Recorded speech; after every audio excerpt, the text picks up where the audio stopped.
जय हिंद साथियों, कैसे हैं आप? आई होप आप सभी बढ़िया होंगे।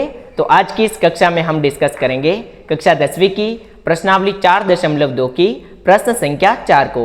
तो चलिए बिना किसी देरी के वीडियो को शुरू करते हैं।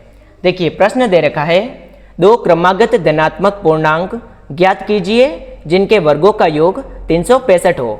आपको इस शब्द पर ध्यान देना है, दो क्रमागत धनात्मक पूर्णांक। यहाँ पर अपने विषम और सम की बात नहीं आई है, तो इसलिए हम पहला पूर्णांक मानेंगे x और दूसरा मान लेंगे x+1। अगर यहाँ पर क्रमागत विषम धनात्मक पूर्णांक आता तो हम मानते पहला पूर्णांक x और दूसरा मानते x+2। तो यहाँ पर नहीं है, तो इसलिए पहला मान लेंगे x तथा दूसरा हो जाएगा x+1। तो लिखेंगे अब, माना कि पहला धनात्मक पूर्णांक बराबर x। अब दूसरा क्या हो जाएगा x+1, तो लिख देंगे अब, तथा दूसरा पूर्णांक इक्वल टू x+1। पहला x और दूसरा x+1। आगे प्रश्न में बोला है जिनके वर्गों का योग 365 हो, यानी कि पहले अपने को इन दोनों का वर्ग करना है और उसके बाद जोड़ना है। तो अब लिखेंगे प्रश्नानुसार, अब बोला गया जिनके वर्गों का योग, जिनके यानी इन दोनों पूर्णांक के, तो पहला का वर्ग होगा x² और दूसरे का होगा x+1 का होल स्क्वायर। और कितना दे रखा है 365। जिनके वर्गों का योग 365 हो गया। अब इसे अपने को सिंप्लीफाई करना है। देखिए यहाँ पर x² है, तो इसे लिखेंगे x²। अब यहाँ पर x+1 का होल स्क्वायर, ये कौन सा रूप है? a+b का होल स्क्वायर वाला। तो क्या होता है सूत्र?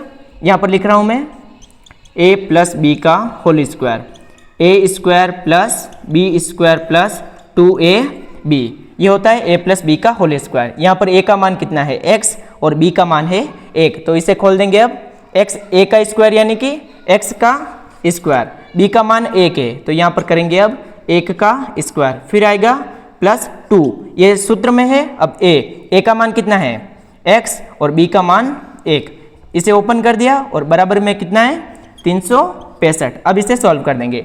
देखिए 1x² और 1x² कितना होता है? 1 और 1 2, तो यहाँ पर लिख देंगे 2x² प्लस 1 का स्क्वायर कितना होता है 1, प्लस 2 को 1 से गुणा करेंगे तो 2x = 365। देखिए अब ये द्विघात समीकरण है, इसे सही रूप में लिख देंगे। अब ये 2x², ये प्लस का 2x, इधर प्लस का 365 है, पक्षांतरण करेंगे तो माइनस का 365। तो इधर है पहले से +1 - 365 = 0। देखिए प्लस माइनस माइनस, और बड़ी संख्या माइनस की है तो चिन्ह किसका आएगा? माइनस का। 365 में से 1 घटाएंगे 364, तो इसे लिख देंगे 2x² प्लस 2x माइनस 364 = 0। देखिए यहाँ पर 2 है, यहाँ पर भी 2, और 364 में भी 2 का भाग जाता है, तो हम यहाँ से क्या करेंगे 2 कॉमन लेंगे। देखिए इसे अब यहाँ से सॉल्व करने के 2 तरीके। पहला मेथड है गुणनखंड विधि, दूसरा है श्रीधराचार्य विधि। मैं आपको गुणनखंड विधि सिखाऊंगा। अगर आपको वो पूरा समझ में नहीं आता है तो प्लीज़ इस वीडियो को एक बार और देख लीजिएगा। फिर भी नहीं आता है तो कमेंट कीजिएगा, मैं आपको श्रीधराचार्य विधि से भी सिखा दूंगा। अब देखिए यहाँ से 2 कॉमन लेंगे। अब तो 2 कॉमन ले लिया, यहाँ पर बचेगा x², क्योंकि 2 था, 2 आ गया तो कितना बचा x², यहाँ पे 2x, तो यहाँ से 2 कॉमन लेंगे, कितना बचेगा x, और 364 इसमें से 2 कॉमन लेंगे तो 364 में 2 का भाग देते हैं। 364 2 का भाग देंगे तो 2 एकम 2, कितना बचेगा 1, बनेगा 16। 2 का भाग देंगे वापस, कितना आएगा 8 बार जाएगा, 16 आ गया, वापस 4 उतरेगा, 2 का भाग 4 में देंगे तो 2 बार, यानी कि कितना आया 182। तो यहाँ पर लिखेंगे हम 182 = 0। देखिए 2 इधर गुणे में, उधर जाएगा तो भाग में, तो इसे लिख देंगे x² प्लस x माइनस 182 = 0, क्योंकि 2 का भाग 0 में देंगे 0। देखिए अब ये समीकरण बन गई द्विघात समीकरण। अब इसे हम सॉल्व करेंगे गुणनखंड विधि की सहायता से।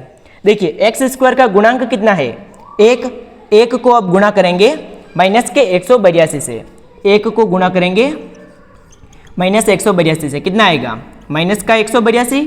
अब अपने को दो संख्याएं ऐसी लेनी है जिन दोनों को गुणा करने पर तो आए माइनस का 182 और जोड़ने पर कितना आए प्लस का x, यानी कि 182 के क्या करने अभाज्य गुणनखंड। छोटी संख्या होती तो अपन ओरली कर देते, एक का भाग देते फिर दो का, तो अब यहाँ पर करेंगे हम अभाज्य गुणनखंड 182 के।